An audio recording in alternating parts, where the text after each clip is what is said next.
Dentro de las pequeñas derrotas que van acumulándose para, para la gran victoria, entiendo yo que esta situación donde el gobierno nacional pretende reformar la Carta Orgánica del Banco Central de la República Argentina para quitarle una herramienta al gobierno que viene de posibilidad de transformación, ¿no?, de la macroeconomía y de la economía micro, eh, es un tema importante que se va a debatir en estos días.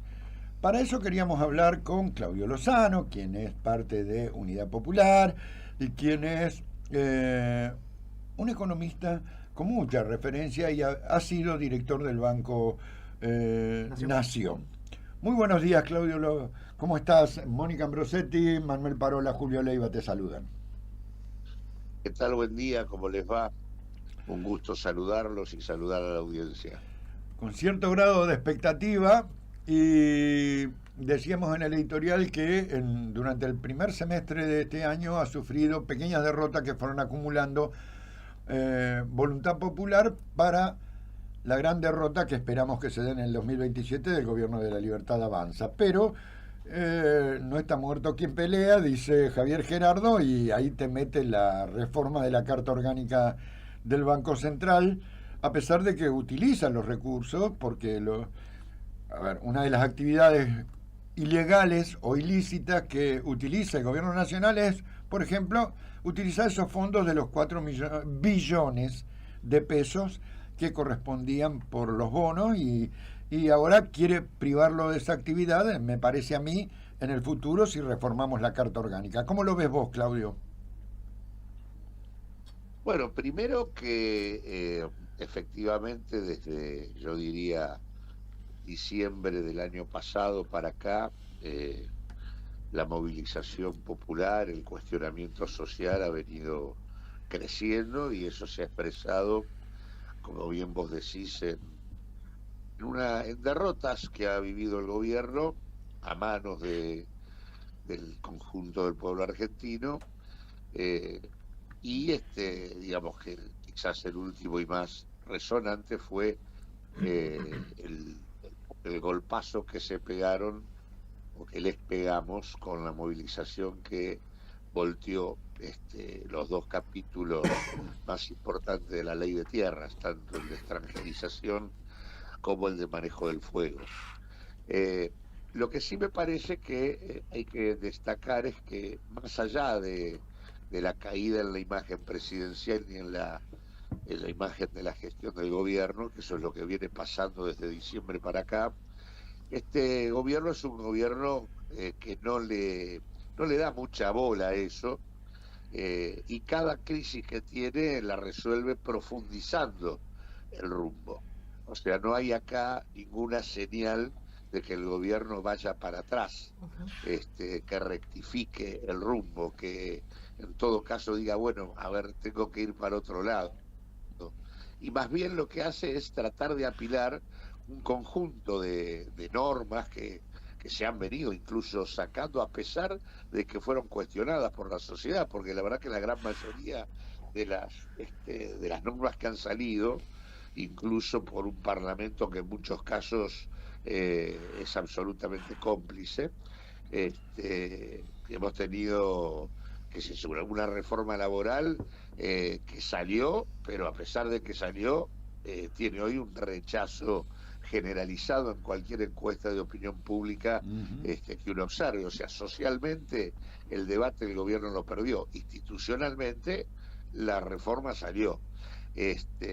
Junto con eso salió también la ley de inocencia fiscal, junto con eso, por ejemplo, la ley de glaciares, que también tuvo una importante resistencia, y el gobierno se vio obligado el Parlamento se vio obligado a una suerte de sesión que tenía obligación de convocar, pero que fue una truchada porque se anotaron más de 100.000 personas y no se les permitió el uso de la palabra, Claro. y la ley termina saliendo a pesar de que el rechazo es generalizado. Bueno, acá en la última hemos logrado un pequeño triunfo, como vos bien decís, pero el gobierno insiste y ya tenemos dos reformas arriba del escenario. Una es la reforma del Banco Central y otra es la reforma electoral. En la reforma del Banco Central, obviamente lo que está haciendo, como hacen todas las definiciones que toma, es tratar de generar condiciones que impidan, en el caso de que este gobierno pierda las elecciones, no pueda el gobierno que sigue cambiar el rumbo. O sea, acá lo que se intenta, reforma tras reforma, es elevar el costo de pretender modificar el rumbo que ha tomado la Argentina a partir de el triunfo de Javier Milei. Pero blindar el modelo económico. Exactamente.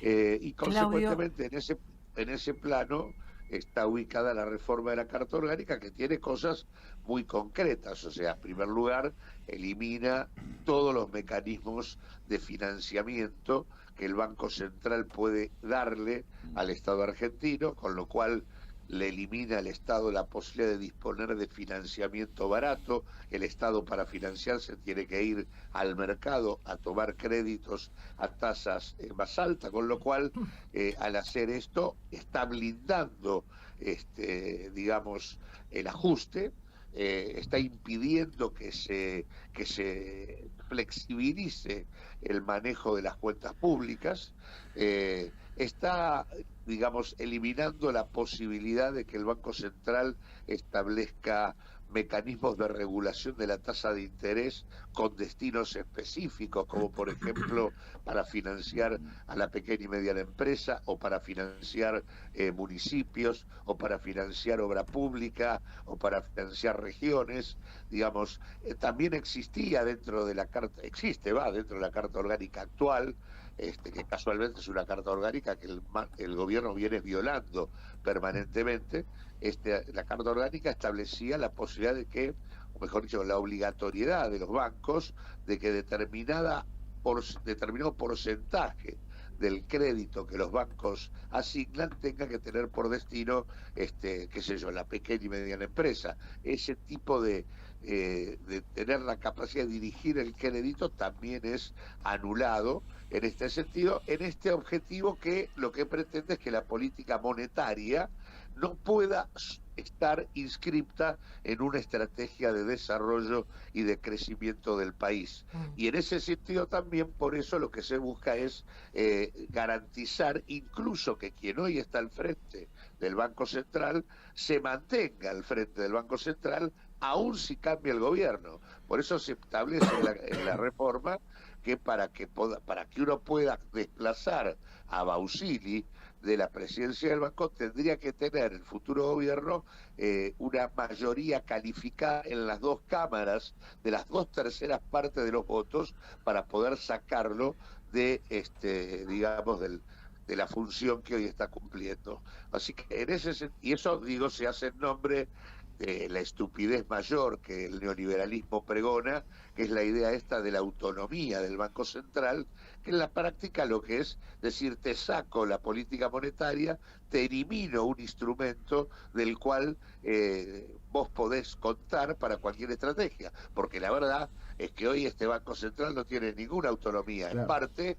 de la estrategia general, a punto tal de que Bausili es socio directo de Caputo en la consultora privada que ambos tienen. Así que todo esto es una mentira, digamos, brutal, que en este caso pretende transformar en norma institucional. Si se tiene que ir el gobierno, Bausili están generando las condiciones para que se quede en el objetivo de algunas de las cosas que pasan en América Latina, qué sé yo, el modelo peruano, que es el modelo que ellos quieren instalar en la Argentina, es un modelo en donde el Banco Central tiene autonomía y de alguna manera digamos, el poder económico no pierde nunca el control del Banco Central, más allá de que las elecciones le den el triunfo a un tipo de orientación o a otra.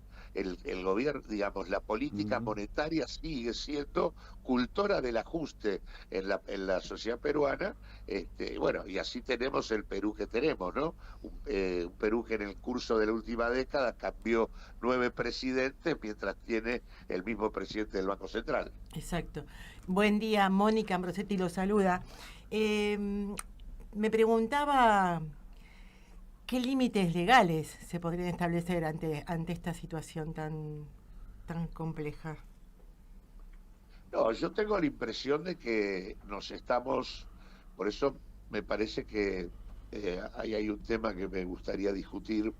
Me parece que es imprescindible que ya todos aquellos que pretendemos conformar un gran frente que termine con esto, tenemos que empezar a decir con toda claridad que no vamos a reconocer las normas que este gobierno está sacando, todas ellas en muchos casos absolutamente inconstitucionales y con tratamientos parlamentarios que en muchos casos están viciados de nulidad.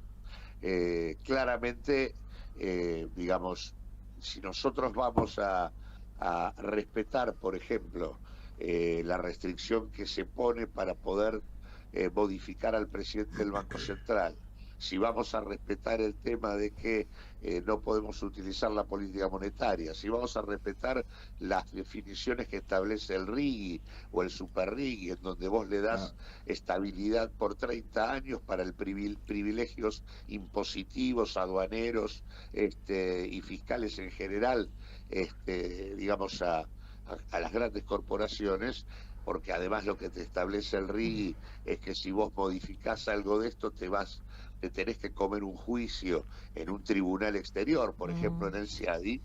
Si uno no establece con claridad que va a desconocer estas normas, efectivamente lo que va a terminar pasando es que digamos, las manos atadas las vas a tener, y eso que en muchos casos fue la explicación del fracaso de experiencias progresistas recientes en la Argentina, que es el tema, bueno, tal cosa no se puede, no puedo negociar la deuda de otro modo, me tengo que allanar al acuerdo con el fondo. Digo, todas estas cosas en este caso se van agravando, porque el gobierno va fijando cada vez límites más precisos para que no se pueda hacer ninguna otra cosa que continuar por el mismo rumbo que este gobierno está caminando. Así que quienes tenemos la voluntad de hacer otro país, tenemos que tener conciencia de que hay que hablar con claridad con el conjunto de nuestro pueblo, porque se va a necesitar un nivel de decisión política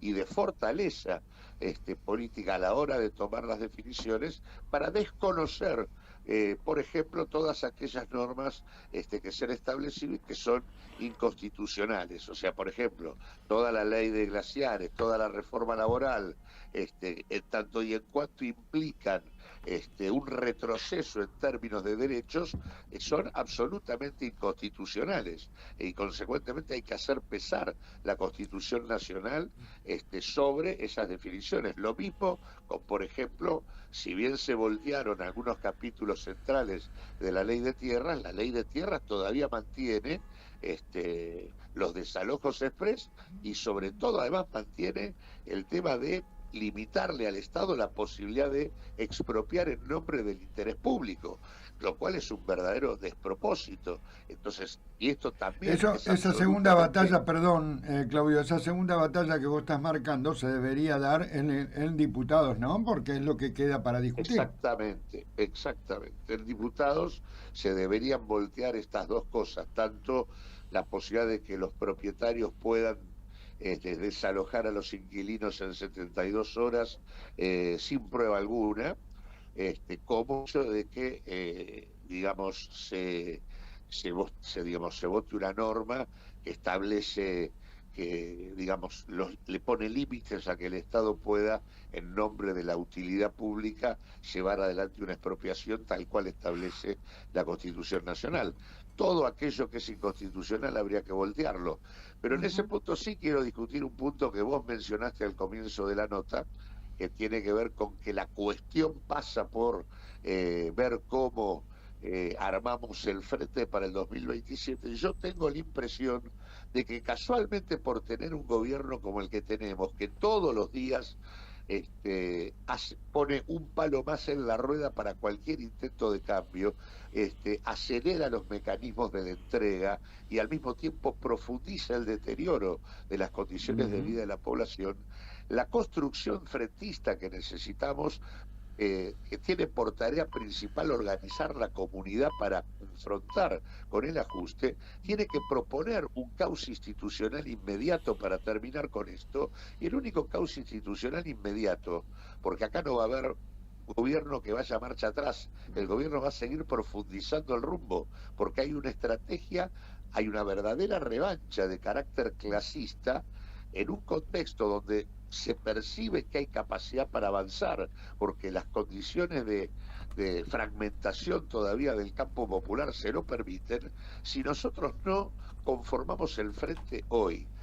Y además de llevar adelante las reivindicaciones para tratar de frenar las distintas estrategias del ajuste que promueve el gobierno, si no mostramos que hay un recurso institucional que es el juicio político a este gobierno y trabajamos sobre el Parlamento para romper su complicidad, esto se va a poner muy complicado. Yo creo que hay que tratar de frenar al gobierno ahora y no dejar que siga hasta el 2027. Claudio Lozano, muy buenos días. Manuel Parola lo saluda. En el contexto justamente de las normativas que está sacando el gobierno en los últimos días, yo pensaba en este anuncio del ministro de Economía, Caputo, en donde sostuvo que se flexibilizará el acceso a los créditos en dólares y aclaró que se van a poder utilizar también los fondos que están de por sí en los bancos. Al margen de esto último, yo quería preguntar más que nada tu opinión, porque es esto que se anunció modificará la norma que impidió post-Corralito volver a quedar descalzado el sistema bancario entre pesos y dólares y van a buscar habilitar esta entrega de créditos en dólares, sobre todo a pymes que no generan necesariamente exportaciones. Yo me preguntaba, primero, ¿tiene posibilidad de calzar en algún lado, de tener algún entre esta medida en un campo de pequeñas y medianas empresas que al día de hoy ya de por sí están con respirador artificial, que ha sido el sector más golpeado de la economía? Y en segundo lugar, y ya mirando lo financiero, ¿esto no generaría una mayor presión dentro de lo que es el tipo de cambio, generando lo que de por sí hoy ya está inestable, una presión cambiaria que llevaría a una devaluación? Ya, esto en realidad, la norma que impide la asignación de créditos en dólares a aquellas actividades que no generan dólares, es una norma que surgió luego del desastre que se vivió en el 2001, en el marco de lo que fue la fantasía de la convertibilidad, que pretendía establecer la relación 1 a 1 con el dólar, con independencia de la capacidad concreta de obtención de divisas que tiene la propia economía. Esto es un disparate que además es un disparate pretender resolver por vía del crédito lo que es una crisis tan pronunciada en materia productiva. Estamos en un gobierno que tiene el récord de destrucción de empresas, 28.300 empresas destruidas en apenas 2 años, superando prácticamente las que destruyó el propio Mauricio Macri en 4. O sea que, digamos que en ese contexto se piense que puede haber alguna demanda por parte de las pymes de crédito en dólares, y que además esa demanda, en tanto exista, pueda ser cubierta con dólares generados por la Argentina, francamente es un verdadero desatino. Obviamente hay un escenario nuevo, que es en el que estos señores se montan, que tiene que ver con la paulatina incorporación al balance comercial de la Argentina de recursos en divisas que antes no existían, que tienen que ver con la disponibilidad que genera el oligopolio petrolero, fundamentalmente a partir de Vaca Muerta, y todo lo que también aporta el litio y la minería en general. Que van levantando, digamos, el volumen de exportaciones en la Argentina y por lo tanto generando con mayor capacidad de disponer de divisas. Me parece que juegan con eso, pero se pierde de vista que todas estas nuevas actividades que se incorporan en términos de exportaciones son por lo general actividades que vienen de la mano de, digamos, inversiones de grandes corporaciones locales fuertemente internacionalizadas o extranjeras, que al mismo tiempo que generan exportaciones, toman deuda para llevar adelante sus actividades, con lo cual tienen que servir esa deuda en divisas, realizan, son en general todos los proyectos de Vaca Muerta o de minería y demás, todos los proyectos que se han aprobado hasta acá del RIGI, son proyectos fuertemente importadores de maquinaria, con lo cual también demandan divisas, y además son capitales que por lo general llevan adelante mecanismos de dolarización permanente del excedente, que además el RIGI se los permite, porque les permite a partir de determinados años, a partir de los 3 años, directamente las divisas ni siquiera queden en el país, las divisas que se exportan, por lo cual, por todas las vías que estoy mencionando, porque se endeudan, porque remiten utilidades al exterior, porque compran equipamiento importado y porque fugan capitales, y además porque el RIGI les permite que hasta lo que exportan lo puedan dejar afuera.